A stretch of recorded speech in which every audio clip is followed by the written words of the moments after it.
Hello friends, আমরা চলে এসেছি রাম ঠাকুর আশ্রমে। তো তোমাদেরকে দেখাবো এখন।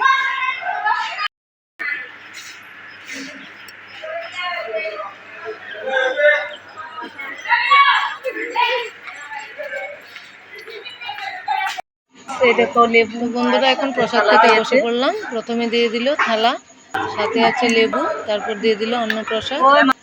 তো প্রথমে আলু ভর্তাটা টেস্ট করব।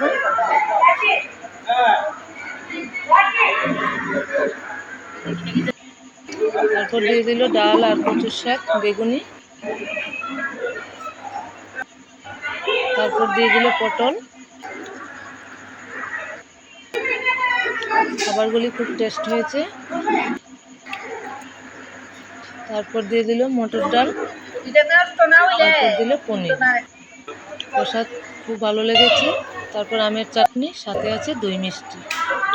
তো বন্ধুরা, প্রসাদ খেতে তো সবারই ভালো লাগে। তো এবার প্রসাদ খাওয়া শেষ, এবার বাড়িতে চলে যাচ্ছি।